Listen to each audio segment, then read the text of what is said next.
arrêtez tout ce que vous faites maintenant, parce que ce que je vais vous raconter va bouleverser tout ce que vous pensiez savoir sur le Moyen-Âge. Pensez-vous que les gens du Moyen-Âge étaient des paysans immondes tremblant face à la chasse aux sorcières? Un mensonge complet. Pensez-vous qu'ils vivaient dans l'ignorance la plus totale? Une grosse erreur. Mes frères, le monde médiéval réel était 1000 fois plus étrange, fou et choquant que tout ce qu'Hollywood a osé imaginer. Nous parlons de 1000 ans d'histoire, de 476 à 1453, où des gens ont commis des actes si insensés qu'ils seraient aujourd'hui envoyés directement à l'asile. Certaines pratiques sont nées de tentatives désespérées de médecine, d'autres sont issues d'idées tordues sur la justice, et quelques-unes étaient de la pure folie déguisée en tradition. Préparez-vous à découvrir 10 pratiques médiévales si étranges et choquantes que vous serez heureux de vivre au 21e siècle. La question n'est pas de savoir si ces pratiques étaient étranges,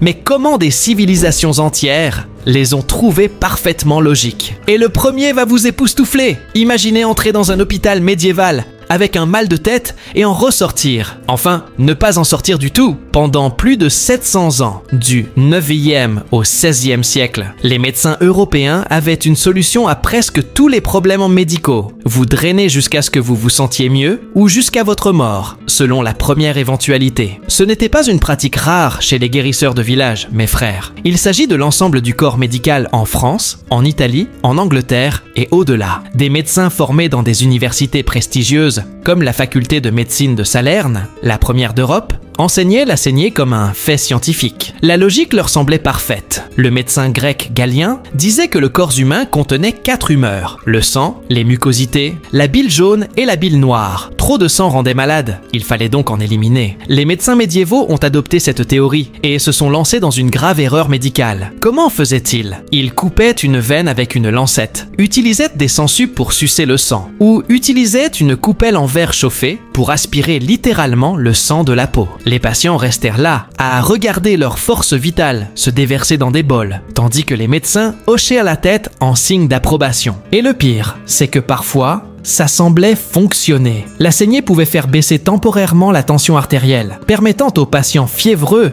de se sentir un instant mieux avant de s'effondrer. Ce faux positif a maintenu cette pratique en vie pendant des siècles. Le roi Charles II d'Angleterre a reçu ce traitement en 1625. Ses médecins lui ont prélevé près de 2 litres de sang, alors qu'il était victime d'un accident vasculaire cérébral. Attention, cela n'a servi à rien. Il est mort. Malgré tout, probablement plus vite qu'il ne l'aurait été sans traitement. Même George Washington a dû subir une saignée en 1799 pour une infection de la gorge. Ses médecins ont drainé près de 40% de son sang en moins de 24 heures. Les estimations modernes suggèrent qu'il est mort d'un choc et d'une hémorragie, et non de l'infection initiale. Cette pratique a finalement commencé à disparaître au 19e siècle, lorsque les médecins ont réalisé que leurs remèdes tuaient plus de personnes que les maladies qu'ils traitaient. Mais à cette époque, la saignée avait déjà fait d'innombrables victimes dans toute l'Europe médiévale. Tout cela au nom de la médecine scientifique. Imaginez aller chez le médecin avec la grippe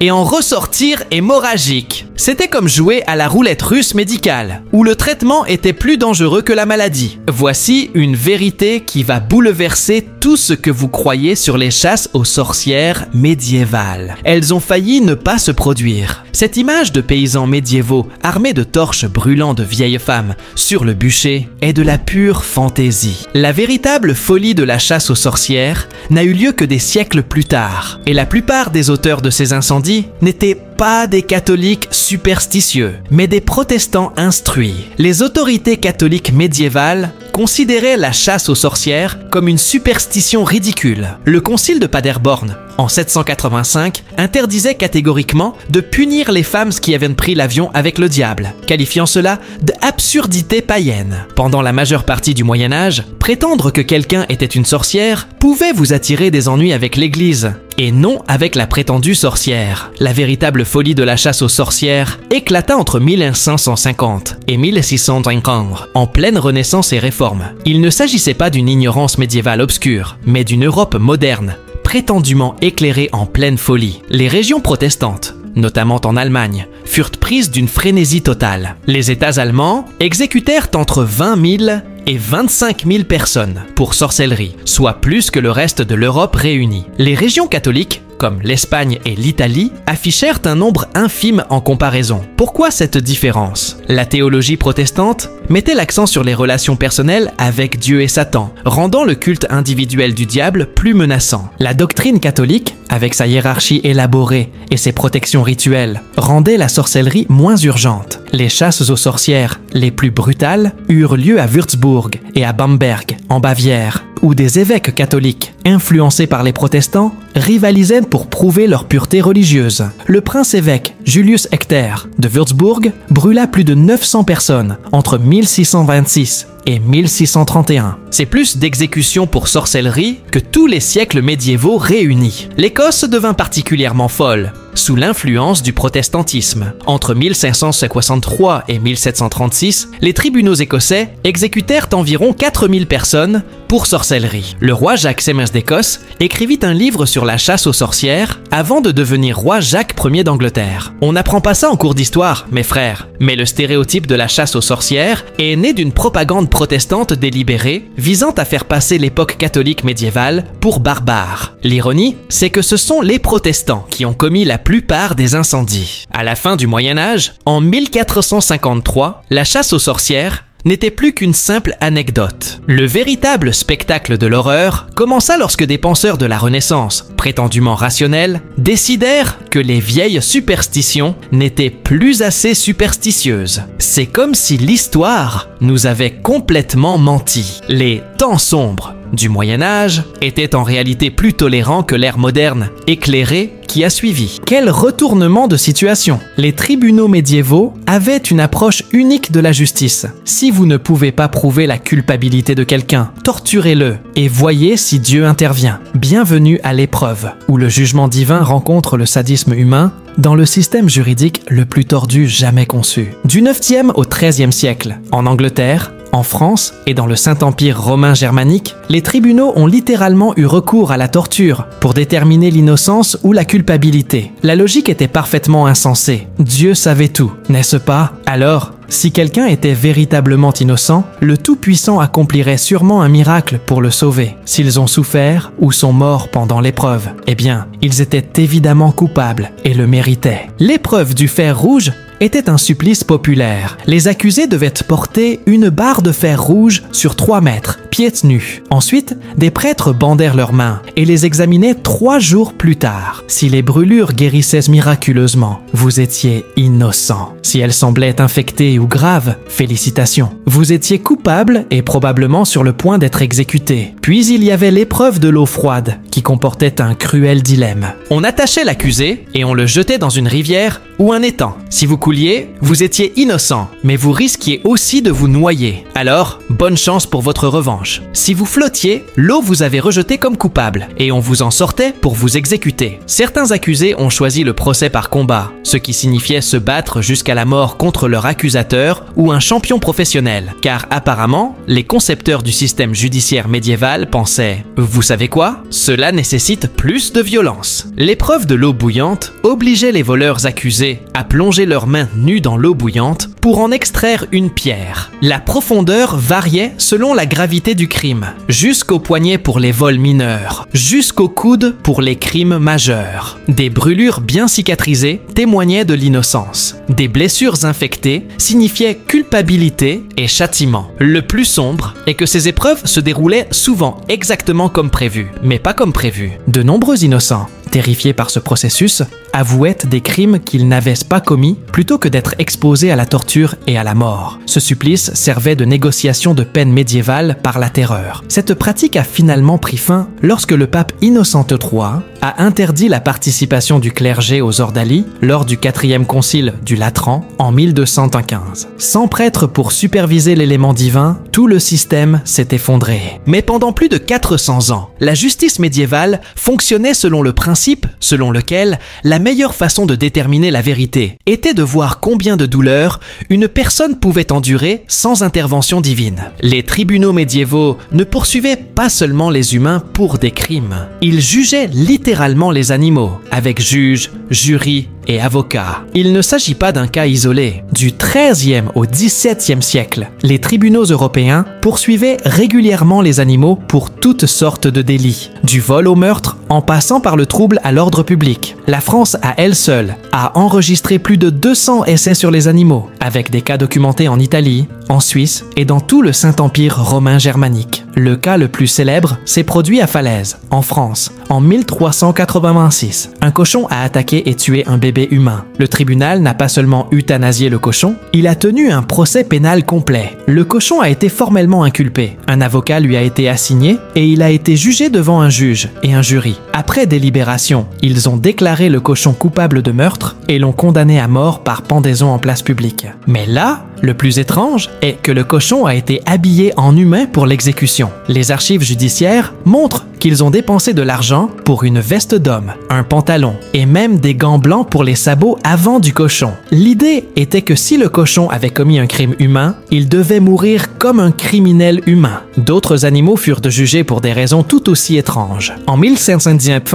un tribunal français poursuivit des mulots pour destruction de récoltes. Les souris ne pouvant évidemment pas comparaître en personne, le tribunal leur assigna un avocat. Ce dernier arguait que ses clients étaient trop jeunes pour comprendre la loi et que Dieu leur avait donné des droits naturels à la subsistance. Les tribunaux suisses allèrent encore plus loin dans leur poursuite contre les animaux. En 1498, des larves de coléoptères furent jugées pour avoir endommagé les cultures. Le tribunal délivra une citation officielle, exigeant que les insectes comparaissent devant le tribunal. Les coléoptères ne se présentant pas, ils furent jugés par contumace et officiellement bannis du territoire. Certains procès sur les animaux durèrent des années. En 1587, le village français de Saint-Julien passa plusieurs années à poursuivre les Charançons pour dommages aux cultures. Deux avocats différents furent assignés à la défense des insectes durant cette longue procédure. Le raisonnement juridique derrière ces procès révèle la pensée médiévale sur le crime et la responsabilité. La doctrine de l'Église enseignait que toutes les créatures de Dieu avaient une âme et pouvaient choisir entre le bien et le mal. Si les animaux pouvaient pécher, ils pouvaient également être tenus responsables de leurs actes devant les tribunaux. Pendant plus de 400 ans, les tribunaux européens ont traité les crimes contre les animaux avec le même sérieux que les crimes contre les humains, avec représentation légale, procédure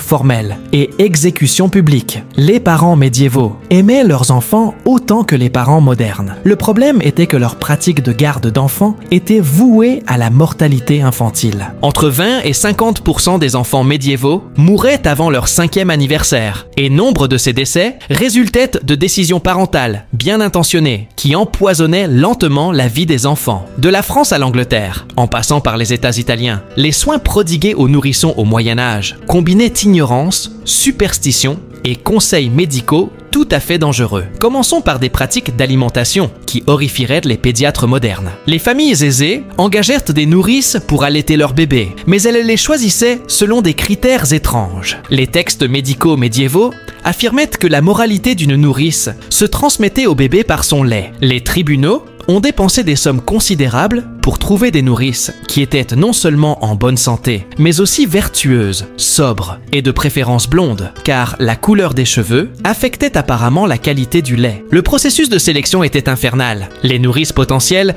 devaient en prouver que leur lait avait la consistance, la couleur et même le goût souhaité. Les médecins testèrent le lait en le faisant couler sur leurs ongles pour voir comment il s'étalait. Trop épais signifiait que la nourrice était trop passionnée. Trop maigre signifiait qu'elle était faible. Les familles pauvres n'avaient pas les moyens de se payer des nourrices. Alors, elles improvisaient avec des alternatives mortelles. Les bébés de quelques semaines seulement recevaient un mélange d'eau, de miel et de vin. Oui, du vin, car les médecins médiévaux croyaient que l'alcool fortifiait la constitution des enfants. D'autres aliments populaires pendant l'enfance comprenaient du pain trempé dans du vin ou de la bière, du lait de vache mélangé à du miel et diverses concoctions à base de plantes qui étaient souvent toxiques. Les pratiques médiévales d'émaillotage étaient essentiellement des instruments de torture infantile. Les bébés étaient enveloppés si étroitement dans des bandes de tissu qu'ils ne pouvaient bouger ni leurs bras ni leurs jambes pendant des mois. L'idée était que les membres libres se déforment et que les enfants devaient donc être attachés comme de petites momies. De nombreux bébés ont développé des problèmes respiratoires ou circulatoires en raison de leur immobilisation quasi totale au cours de leur première année de vie. L'hygiène infantile au Moyen Âge était considérée comme négligente, voire dangereuse. Les bébés étaient rarement baignés, l'eau étant considérée comme nocive pour leur peau. Les parents les frottèrent plutôt avec du sel ou du vin pour les nettoyer. Les couches souillées restèrent souvent inchangées pendant des jours, car les changements fréquents étaient considérés comme affaiblissants et hypersensibles. La médecine médiévale proposait des traitements spécifiques pour les affections infantiles courantes, qui aggravaient souvent leur état. On donnait aux bébés qui faisaient leurs dents des colliers de corail à mâcher, ou on leur frottait les gencives avec de la graisse animale mélangée à du miel. Les bébés souffrant de coliques recevaient des siropes à base d'opium, ce qui entraînait souvent des overdoses. Le plus tragique fut la manière dont les parents médiévaux rationalisaient ces taux de mortalité massifs, considérant une forte mortalité infantile comme une volonté divine. Ils s'identifiaient à une fatalité qui empêchait les progrès médicaux. De nombreux parents ne donnaient même pas de nom à leurs enfants avant leur premier anniversaire, s'attendant à ce que la mort soit une fatalité. Il ne s'agissait pas de malveillance ou de négligence, c'était une civilisation entière qui faisait de son mieux avec des informations catastrophiquement incorrectes. Tout ce que vous pensez de l'hygiène médiévale est une erreur, mes frères. Ces paysans médiévaux immondes qu'on montre à Hollywood se lavaient en réalité plus régulièrement que la plupart des gens ne le pensent, jusqu'à ce que la peste les rende terrifiés par l'eau. Le stéréotype des Européens médiévaux sales vient de périodes ultérieures, et non du Moyen-Âge lui-même. Les premiers peuples du Moyen-Âge étaient en réalité très soucieux de la propreté, surtout comparé à ce qui leur est arrivé plus tard. Au Haut Moyen-Âge, les bains publics étaient courants dans toutes les villes européennes. Paris en comptait plus de 30 au XIIIe siècle. Londres, Bruges et des villes allemandes comme Nuremberg possédaient une industrie thermale florissante. Il ne s'agissait pas de simples installations sanitaires, c'étaient des lieux de convivialité avec bassins chauds et froids, hammams et personnel qualifié. Les médiévaux comprenaient le lien entre propreté et santé mieux que ne le laisse supposer leur réputation. Les textes religieux mettèrent l'accent sur la purification spirituelle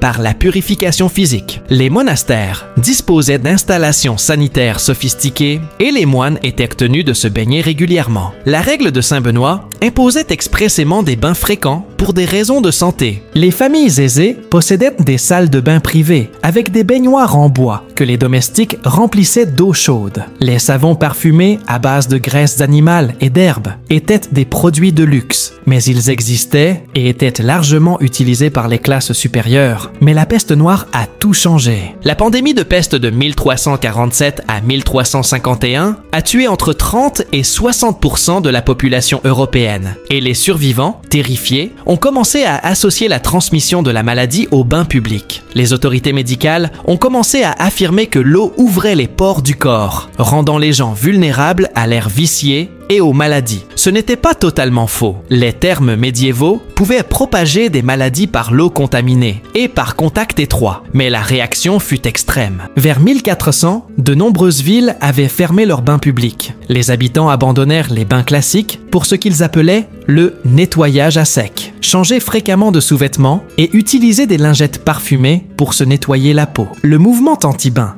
a gagné un soutien religieux lorsque certaines autorités ecclésiastiques ont commencé à prêcher que le souci excessif de la propreté corporelle était une vanité et détournait des questions spirituelles. Au XVe et XVIe siècle, les Européens avaient développé des alternatives élaborées au bain, qui paraissent aujourd'hui étranges. Au lieu de se laver le corps, les gens se concentraient obsédés par le linge propre. Les riches changèrent de chemise quotidiennement et utilisèrent le tissu blanc pour absorber les huiles corporelles et la saleté. La véritable crise d'hygiène médiévale n'était pas liée à l'ignorance, mais à la peur. Les exécutions publiques médiévales n'étaient pas des événements sombres et solennels. C'étaient les plus grands événements de divertissement de l'année, avec des vendeurs ambulants, une ambiance de carnaval et une foule en liesse. Du Xe au XVIIIe siècle, dans toute l'Europe, les exécutions publiques attiraient un public nombreux qui accueillait ces morts brutales comme des événements sportifs modernes. Les villages déclarèrent les jours d'exécution fériés, les écoles et les marchés fermèrent et des communautés entières se rassemblèrent pour assister à la mort de leurs victimes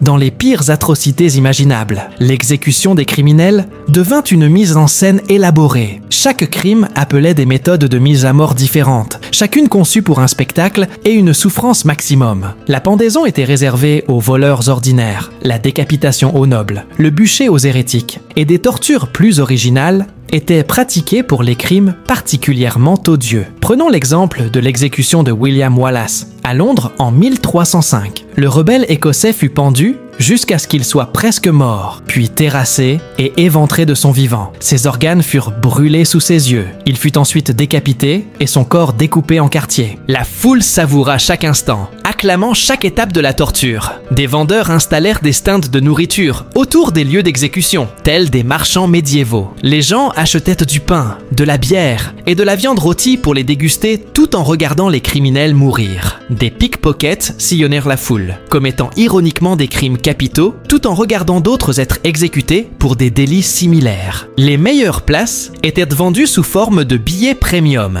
Les spectateurs fortunés payaient pour des places assises sur la plateforme ou des balcons avec vue sur la potence. Certaines exécutions attirèrent des foules de 10 000 personnes ou plus dans les grandes villes. Les bourreaux devinrent des célébrités, bénéficiant d'une clientèle fidèle. Les bourreaux habiles, capables de décapiter proprement quelqu'un d'un seul coup, étaient loués et récompensés par une foule enthousiaste. Les bourreaux maladroits, qui nécessitaient plusieurs coups, étaient hués et parfois attaqués par des spectateurs en colère, qui se sentaient privés d'un bon spectacle. Les condamnés jouaient souvent leur rôle dans le spectacle. Nombre d'entre eux prononçaient un dernier discours devant la foule, confessant leurs crimes ou proclamant leur innocence. Certains plaisantaient ou faisaient preuve d'un courage provocateur, qui gagnait l'approbation du public. D'autres s'effondraient et implorèrent de la clémence, ce que la foule trouvait généralement divertissant, plutôt que compatissant. Le bûcher était particulièrement populaire car il prenait plus de temps et offrait un spectacle plus spectaculaire. L'exécution d'hérétiques,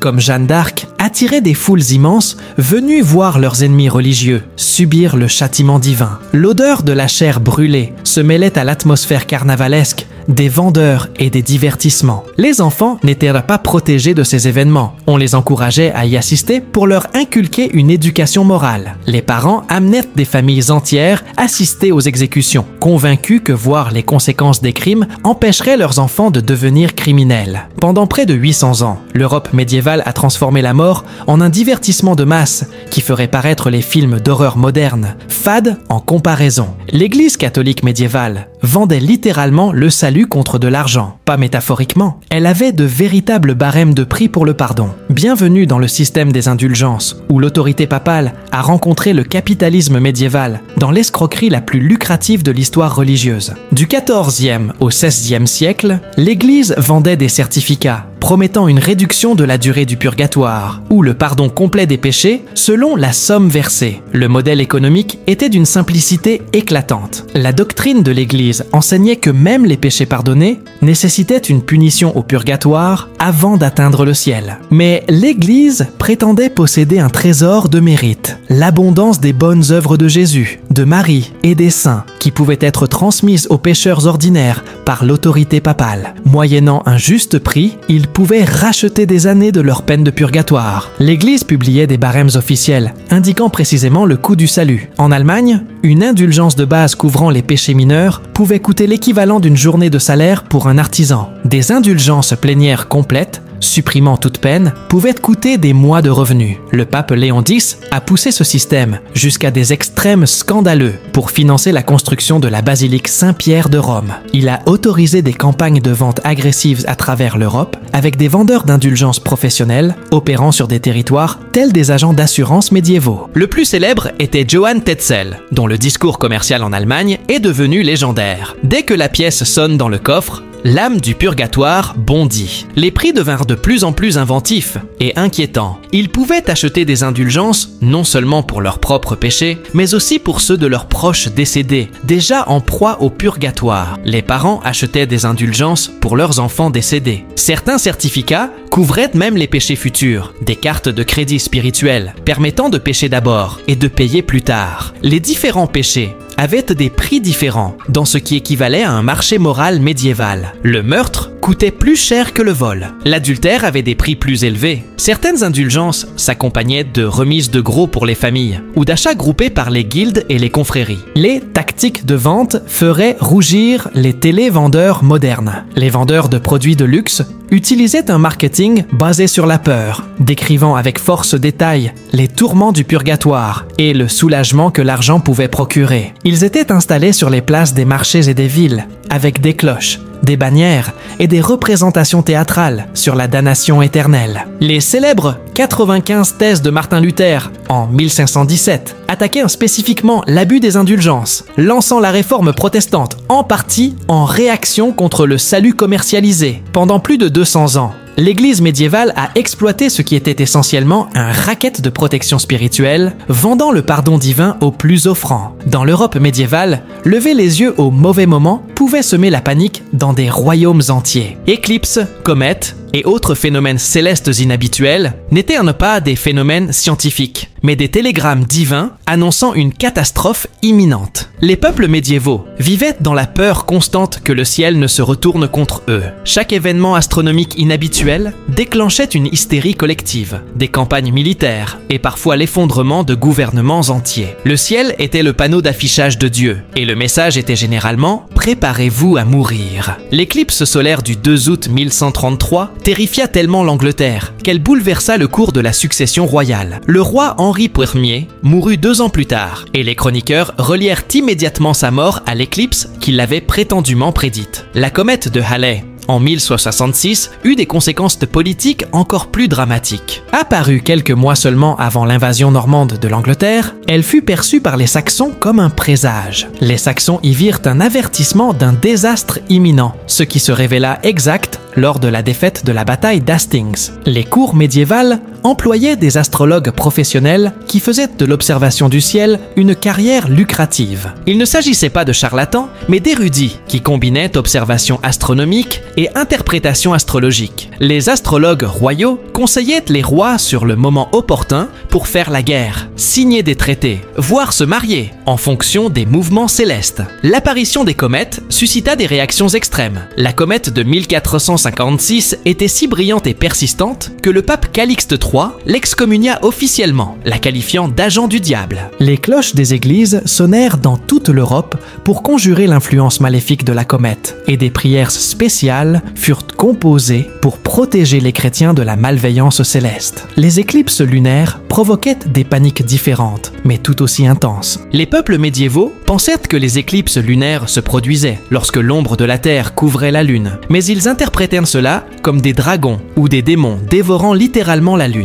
Des communautés entières frappèrent des casseroles, sonnèrent des cloches et criaient pour effrayer les monstres qui attaquaient la Lune. Les commandants militaires utilisaient les peurs astronomiques comme une guerre psychologique. Sachant que leurs ennemis interpréteraient les éclipses comme de mauvais présages, certains généraux programmaient leurs attaques pour qu'elles coïncident avec des événements célestes. Pendant près de 1000 ans, l'Europe médiévale a transformé chaque événement céleste en une crise politique nécessitant une action gouvernementale immédiate. Les tribunaux médiévaux possédèrent le système ultime de résolution des conflits. Lorsque les preuves n'étaient pas claires, ils laissèrent les parties se battre jusqu'à la mort et supposaient que Dieu garantirait la victoire du juste. Le procès par combat a transformé les procédures judiciaires en spectacle de gladiateurs du 8e au 14e siècle en France, en Angleterre et dans le Saint-Empire romain germanique. Il ne s'agissait pas d'une justice de justiciers, ni de bagarre de rue. Il s'agissait d'une procédure légale officielle, sanctionnée par les rois et menée sous le strict contrôle des tribunaux. La logique était théologiquement inattaquable pour les esprits médiévaux. Si Dieu était omniscient et juste, il interviendrait sûrement dans un combat mortel pour garantir la vérité. Le gagnant était évidemment innocent et le perdant a obtenu ce que la justice divine a déterminé qu'il méritait. Le procès par combat le plus célèbre de l'histoire médiévale eut lieu en France en 1390, impliquant Jean de Carouge et Jacques le Gris. Carouge accusait le gris d'avoir violé sa femme, Marguerite. Les témoins, ne parvenant à aucune preuve, le roi Charles VI autorisa un duel judiciaire pour établir la vérité. L'enjeu était on ne peut plus important. Si Carouge perdait, le gris serait déclaré innocent et Marguerite serait brûlée vive pour avoir porté de fausses accusations sous serment. Si le gris perdait, il mourrait et Carouge serait disculpé. La vie de Marguerite dépendait littéralement des talents de combattant de son mari. Des milliers de spectateurs se rassemblèrent à l'abbaye de Saint-Martin-des-Champs pour assister au duel. Les deux hommes combattirent à cheval, armés de lances, puis à pied, armés d'épées et de poignards. Carouge finit par tuer le gris, prouvant ainsi l'innocence de sa femme, grâce à ses talents de combattant supérieur. Les règles du procès par combat étaient étonnamment élaborées et formelles. Les tribunaux assignaient des maréchaux pour superviser les combats, déterminaient les armes spécifiques autorisées selon les cas et réglementaient même les prières que les combattants pouvaient prononcer avant le combat. Certaines régions avaient des règles de combat différentes pour les nobles et les roturiers, le clergé et les laïcs, et les hommes et les femmes. Les femmes représentaient un défi particulier pour le système de combat, car elles combattaient rarement en personne. Elles pouvaient alors désigner des champions masculins pour combattre en leur nom. Les lutteurs professionnels ont fait carrière en servant de champions pour des gens qui ne pouvaient ou ne voulaient pas se battre eux-mêmes. Pendant plus de 600 ans, la justice médiévale a fonctionné selon le principe selon lequel la meilleure façon de déterminer la vérité était de voir qui pouvait tuer qui dans un combat à mort sanctifié. Mes frères, après toute cette folie, une chose est claire, le Moyen-Âge n'était pas la période d'ignorance et de noirceur que Hollywood voudrait vous faire croire. C'était 1000 ans d'humanité, essayant de comprendre un monde qu'elle ne comprenait pas pleinement, en utilisant les meilleures connaissances à sa disposition. Parfois, ces connaissances étaient catastrophiquement erronées. Les hommes du Moyen-Âge n'étaient ni plus cruels ni plus stupides que nous. Ils travaillaient avec des informations, des croyances et des pressions de survie différents. Ils aimaient leurs enfants autant que des parents modernes. Ils avaient simplement des idées terriblement erronées sur la façon de les maintenir en vie. Ils aspiraient à la justice autant que nous. Ils avaient simplement des méthodes insensées pour déterminer la culpabilité. La véritable leçon à tirer n'est pas que les peuples médiévaux étaient des barbares. C'est que chaque civilisation fonctionne selon des hypothèses qui semblent manifestement correctes à l'époque, mais qui paraissent insensées aux générations futures. Un jour, les gens se souviendront probablement de nos pratiques, avec la même horreur que nous avons ressentie face aux effusions de sang et aux procès au combat. Quels aspects de notre société moderne sembleront complètement insensés dans 500 ans? Notre obsession pour les réseaux sociaux, notre système judiciaire, nos traitements médicaux, notre réponse au changement climatique. L'histoire nous enseigne l'humilité. Chaque génération croit avoir enfin compris et la suivante s'étonne de notre ignorance. Les hommes du Moyen-Âge avaient au moins l'excuse de travailler avec des informations limitées. Nous avons accès à toutes les connaissances humaines. Et pourtant, nous prenons encore des décisions que les générations futures jugeront probablement complètement insensées. Quelle est la pratique la plus choquante que vous ayez découverte aujourd'hui? Laissez-moi vos commentaires et dites-moi quelle pratique médiévale vous a le plus surpris et quelle pratique moderne, selon vous, sera jugée avec le plus de sévérité par les générations futures. N'oubliez pas de lui donner un like si cette histoire médiévale vous a époustouflé autant que moi.